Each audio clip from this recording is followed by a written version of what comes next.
അങ്ങനെ ഒരു സൺഡേയും കൂടെ വന്നു. ലേറ്റായിട്ട് എണീക്കണം, നിങ്ങൾക്ക് അറിയാമല്ലോ, നല്ല പോലെ ലേറ്റായി. അപ്പത്തിൻ്റെ മാവിരുന്നുകൊണ്ട് അപ്പം ചുട്ട് ചമ്മന്തിപ്പൊടിയാക്കി പാല് കാച്ചി. പിന്നെ ഒരപ്പം ഞാൻ പഞ്ചാരയായിട്ടും ഒരപ്പം ഞാൻ മറ്റേ ചമ്മന്തിപ്പൊടിയായിട്ടും കഴിച്ചു. പക്ഷേ ചമ്മന്തിപ്പൊടിയായിട്ട് കഴിച്ചതിനെക്കാട്ടി എനിക്കിഷ്ടം പഞ്ചാരയായിട്ട് കഴിച്ചതാണ് ഗൈസ്.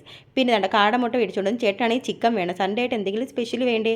അങ്ങനെ കൊണ്ടുവന്ന സാധനങ്ങളെല്ലാം ഞാൻ കവറിനകത്ത് പൊട്ടിക്കാനുള്ള പാട് കാരണം ഞാൻ കീറിയാണ് എടുത്തിട്ട് എല്ലാം കൂടെ അടുക്കി പറക്കി വെച്ച്. ചിക്കൻ ഞാൻ കുറേ വെള്ളത്തിൽ കഴിവും, ഞെക്കി പിഴിഞ്ഞെടുക്കുമ്പോഴത്തേക്ക് അതിനകത്തുള്ള ബ്ലഡ് എല്ലാം നല്ലപോലെ പോവും. പിന്നെ കുറേ വാരി കോരിയ മസാലകളൊക്കെ അങ്ങോട്ട് ഇട്ടതിന് ശേഷം കുക്കറിനകത്ത് അടച്ച് വെച്ച് ആവിക്കകത്ത് വേവിക്കും. അപ്പോൾ അതിൻ്റെ അകമൊക്കെ നല്ലതുപോലെ വേവും കേട്ടോ.